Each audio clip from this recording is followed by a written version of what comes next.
Okay.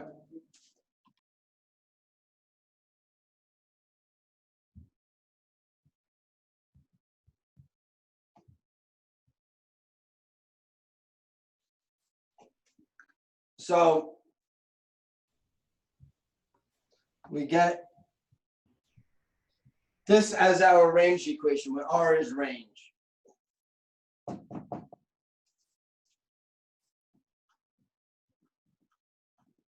And we could use this for any projectile motion problem if you want to find the range. All right. Now this is assuming that it'll land at the same location, right? This formula. That you're firing it from the same height that it's landing at. Now, if this is not the case, let's say instead of a kickoff, we punt the ball, right? In this case,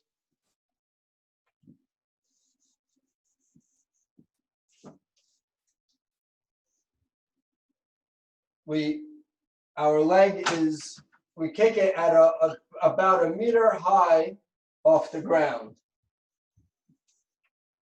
right? And here we'll use where we kick it from as our 0 generally, and then it would travel in like this and it'll land over here. Then this equation does not hold, because this is assuming that it'll land at the same location that it began at the same vertical height that it began at, sorry, at the same location.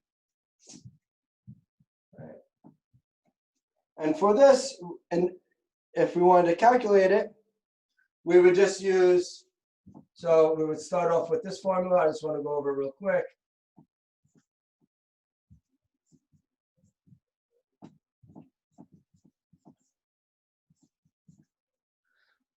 Right? And then we would have our final position as a -1, and then this would be 0. And you would solve it accordingly, and you would have a -1 in here instead. Right? And then what ends up happening is that you'll form a, I'll bring this over to the other side so you see it. -1 is equal to 0.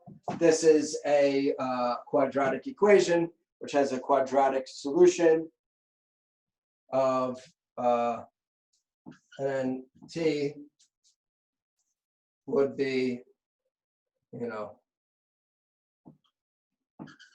v naught y plus or minus v squared plus 4a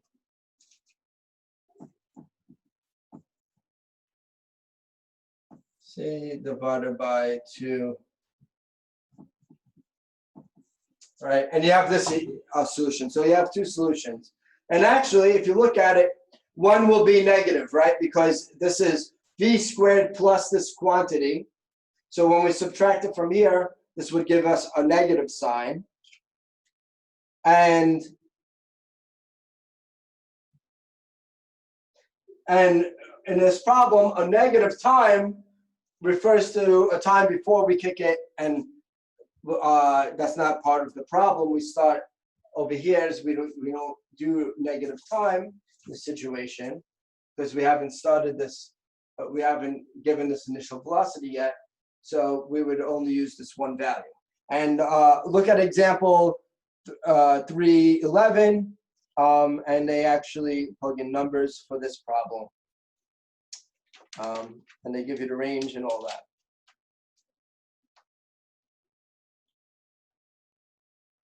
So look at the other example problems in the section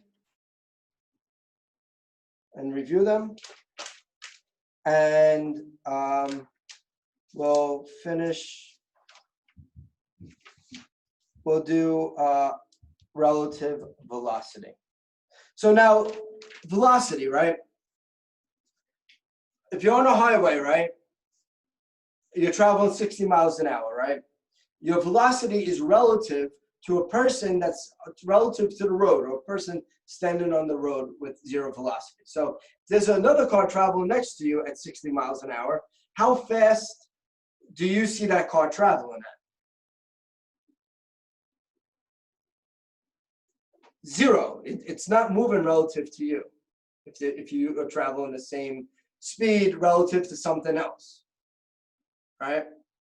So this idea of speed is relative, right? Think of the Earth, right? Our what we use as a basis for velocity is the Earth's surface, but the Earth is traveling in the solar system around the sun, right? We're moving. I think it's about 1,000 kilometers a second around the sun. Don't quote me on that. I may have mixed up my numbers, but I believe that's the case. So we're traveling around the sun. Everybody's traveling at a relative velocity to one another around the sun. And that's what we use as our basis for zero velocity. So velocity itself is relative to whoever's observing that person or that object, right? So if you're traveling in a river, let's say,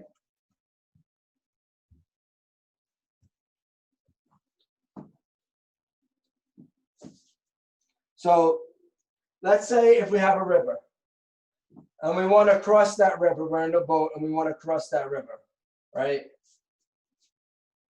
Let's say if we head straight out at a certain velocity, and the river has a certain velocity that we'll call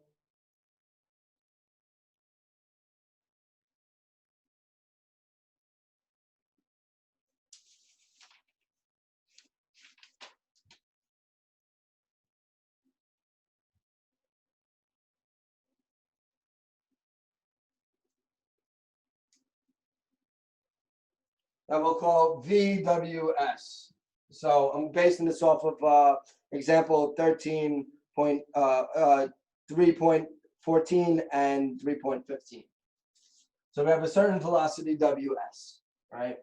And the boat's velocity we'll call boat VW, right? So when we start traveling across the stream, the river, we'll pick up a velocity because we're stationary going in this direction relative to the river. So to a person standing on the side over here, we're moving at the river's velocity once we start moving, right? To another boat, we both travel together. So let's say if we're in a race with another boat, right? At a certain time later, right, we'll be over here. And this boat will be the same distance away. If we assume that the velocity is the same and everything about the boat, it has the same drag and everything. But to the person over here, we moved, right? First, this guy was lined up with him, and now this guy is. So it's relative to how you're to whatever medium that you're traveling through, right? In this case, an airplane. So there's a reason why when you travel from here to Europe, it's much faster to go from here to Europe than to come back, because we're traveling with the jet stream that goes from west to east, right? So we go the same speed relative to the air currents in the atmosphere, but to a person on Earth, we're traveling faster because the speed of the medium is different to a person on the Earth, on the ground, and we have to compensate for that. So that if we wanted to travel in a straight line now, let's say if we wanted to get to this point on this side of the river, we would have to start, let me draw this.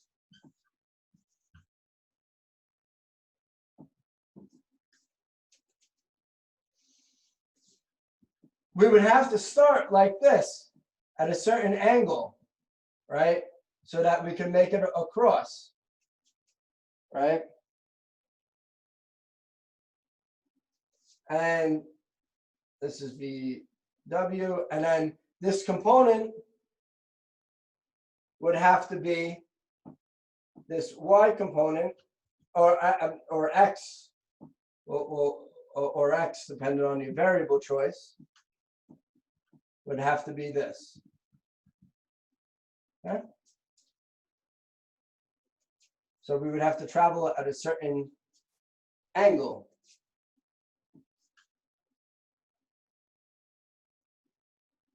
Right?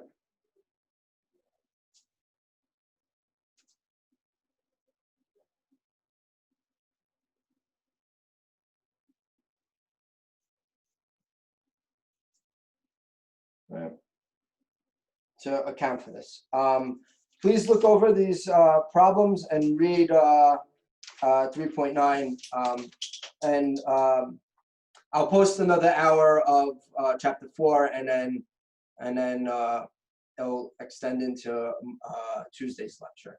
Okay. Any questions or anything? Any comments regarding this section?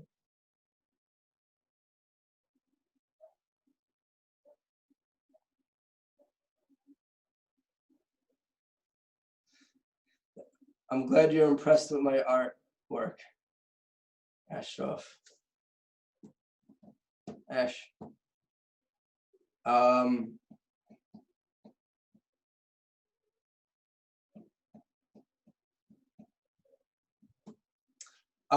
post it today.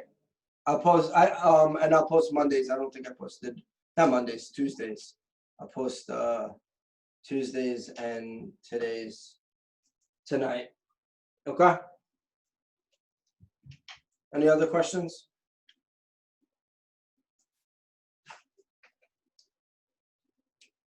Okay.